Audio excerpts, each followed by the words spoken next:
অসমৰ মাননীয় মুখ্যমন্ত্ৰী সৰ্বানন্দ সোণোৱাল ডাঙৰীয়া আৰু মাননীয় হেল্থ আৰু finance minister doctor Himanta Biswa Sarma ডাঙৰীয়ালৈ আমি স্মাৰক পত্ৰ প্ৰদান কৰিছোঁ। আৰু এই স্মাৰক পত্ৰত আমি 5 দফীয়া এটা আমি বিষয় আমি ইয়াত উত্থাপন কৰিছোঁ।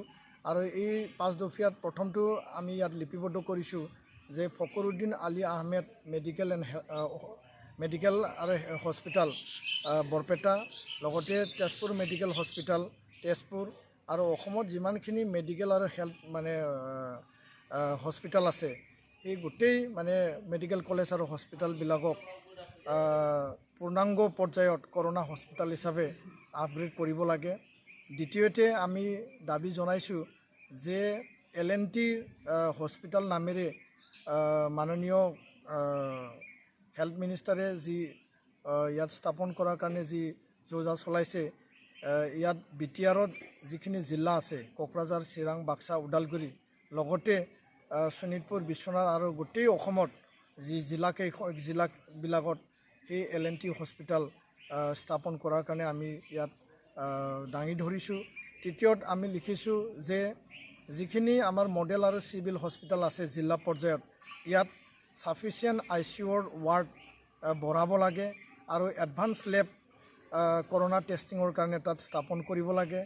আৰু চতুৰ্থত আমি লিখিছোঁ যে সকলো জিলাসমূহত কোৱাৰেণ্টাইন চেণ্টাৰ তাত ইষ্টাব্লিছ কৰিব লাগে, যাতে হোম কোৱাৰেণ্টাইনত যিবিলাকক নিৰ্দেশ জাৰি কৰা হৈছে বা যিবিলাকক সন্দেহ কৰা হৈছে তেওঁলোকে এই কোৱাৰেণ্টাইন চেণ্টাৰত আহি পেলাই থাকিব পাৰে বা ঘৰখনৰ সুৰক্ষিত কৰি ৰাখিব পাৰে, নিজকো সুৰক্ষিত ৰাখিব পাৰে আৰু এই মহামাৰীৰ পৰা আমি যাতে বাচি থাকিব পাৰে। আৰু 5 নম্বৰত আমি দাবী জনাইছোঁ যে অসমৰ পৰা যিবিলাক চেন্নাই, বেংগলোৰ, কেৰেলা আৰু বিভিন্ন ৰাজ্যত কাম কৰিবলৈ গৈছিল, কিছু সংখ্যক লোক আহিল, কিছু সংখ্যক এতিয়াও আহিব পৰা নাই। ৰেলৱে ষ্টেচন, ক'ৰবাত শেল্টাৰ হোম বা ক'ৰবাত মন্দিৰ, বিভিন্ন স্থানত তেওঁলোকে আজি আছে।